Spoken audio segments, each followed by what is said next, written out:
Arrêtez de demander à votre audience ce qu'elle veut. C'est un conseil marketing qu'on nous rabâche assez souvent, mais ce n'est pas un bon conseil marketing.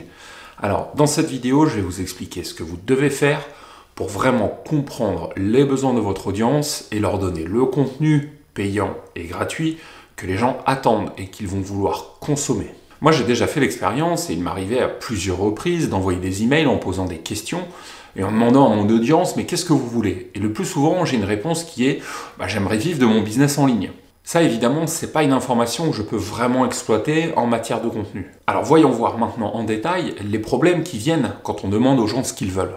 Déjà, les gens vont vous répondre en fonction de ce qu'ils connaissent. Il y a une situation connue que l'on attribue à Henry Ford, donc au tout début de l'automobile de masse. Il disait, si j'avais demandé aux gens ce qu'ils voulaient, ils auraient dit un cheval plus rapide. Ils n'auraient pas forcément pensé à l'automobile. Vous voyez, les gens se basent sur leur cadre de référence actuel. Donc ils ne peuvent imaginer que ce qu'ils connaissent déjà. Donc le plus souvent, quand on va demander aux gens ce qu'ils veulent, ils vont dire une amélioration d'un produit existant, ou alors le grand objectif qu'ils poursuivent en étant dans votre thématique. Par exemple, si vous avez une chaîne YouTube sur le marathon, si vous demandez aux gens ce qu'ils veulent, ils vont vous dire « je veux courir plus vite le marathon ».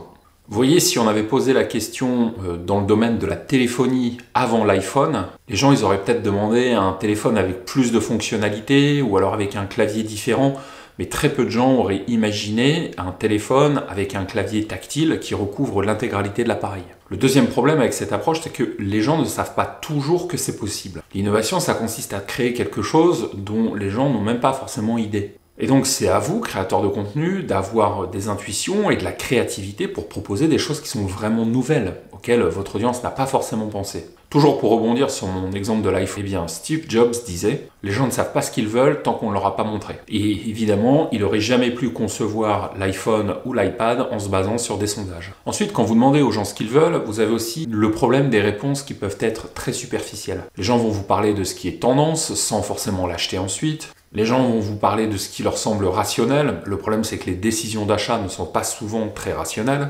Ou alors, ils vont vous dire ce qu'ils croient vouloir, mais en fait, leurs actions montrent qu'ils font carrément autre chose. Il y a un exemple très connu d'un bid marketing, c'est le Pepsi Cristal. Ça, c'était dans les années 80. Les gens disaient vouloir un soda plus sain. Donc, Pepsi a inventé un soda transparent qui s'appelait le Cristal. Ça a été un véritable flop parce que c'était pas vraiment ce que voulaient les gens. Autre problème, les gens vont exprimer un besoin et pas forcément une solution. Par exemple, quelqu'un va vous dire « j'ai besoin d'un lit plus confortable ». Ok. Peut-être que la solution à ce moment-là, c'est un matelas avec une nouvelle technologie ou alors un système de relaxation globale qui comprend le lit, le matelas, plus une appli de détente, de relaxation, de renforcement du dos ou même un mode de vie général modifié qui va améliorer le sommeil. Par exemple, Netflix avait compris que les gens ne voulaient pas d'un vidéoclub, mais les gens voulaient simplement pouvoir voir des films de chez eux sans se déplacer. On connaît la suite de l'histoire avec cette réussite extraordinaire. Ça rejoint un petit peu ce que m'avait dit un de mes profs pendant mon master. Moi, je voulais bosser dans l'industrie, donc c'était très orienté sur le monde industriel, sur la production. Et il nous disait, surtout, n'allez pas demander aux gens qui sont dans vos équipes des solutions pour améliorer les choses dans l'usine. Demandez-leur simplement de lister leurs problèmes. Quand vous connaissez les problèmes des gens avec qui vous bossez, vous, votre boulot de responsable, ensuite, c'est d'essayer d'y apporter des solutions. C'est exactement la même chose dans le marketing Internet.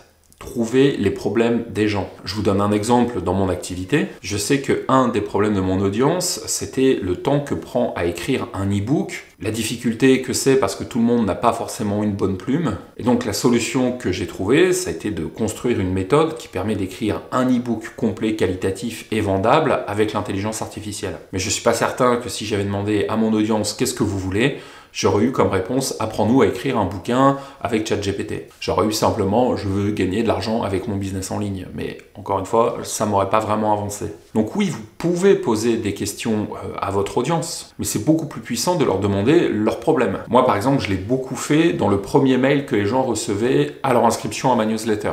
Dans cet email, je leur donnais le lien vers le lead magnet, je me présentais rapidement, et je leur demandais de me répondre en mettant leur principal problème dans ma thématique. Au fur et à mesure des années, j'ai accumulé une véritable base de données sur les problèmes de mon audience et ça m'a beaucoup aidé à créer des formations. Alors, il y a plein de manières de le faire. Poser des questions par email, c'en est une. Vous pouvez aussi faire des sondages. Ça, c'est quelque chose qu'on avait beaucoup utilisé sur ma chaîne de judo que j'avais à l'époque avec mon prof. On s'était rendu compte que dans notre audience, il y avait beaucoup de gens qui étaient ceinture marron. Et donc, ça nous a donné l'idée de créer un produit pour aider les gens à préparer leur ceinture noire. Donc, passer devant le jury, faire leurs démonstrations, réussir les mouvements, etc., etc.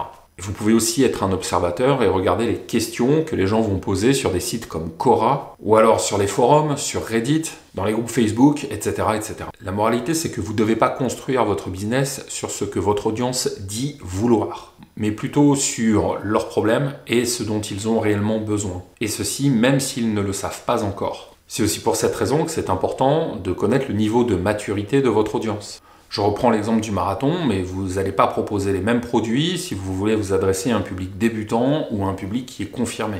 Et ça, c'est aussi une réflexion que vous devez avoir dès le début, en fait, dans le positionnement de votre business. Je vous invite à rejoindre ma newsletter, vous recevrez 2 formations gratuites en échange, et puis vous recevrez aussi mes conseils par email uniquement réservés aux membres.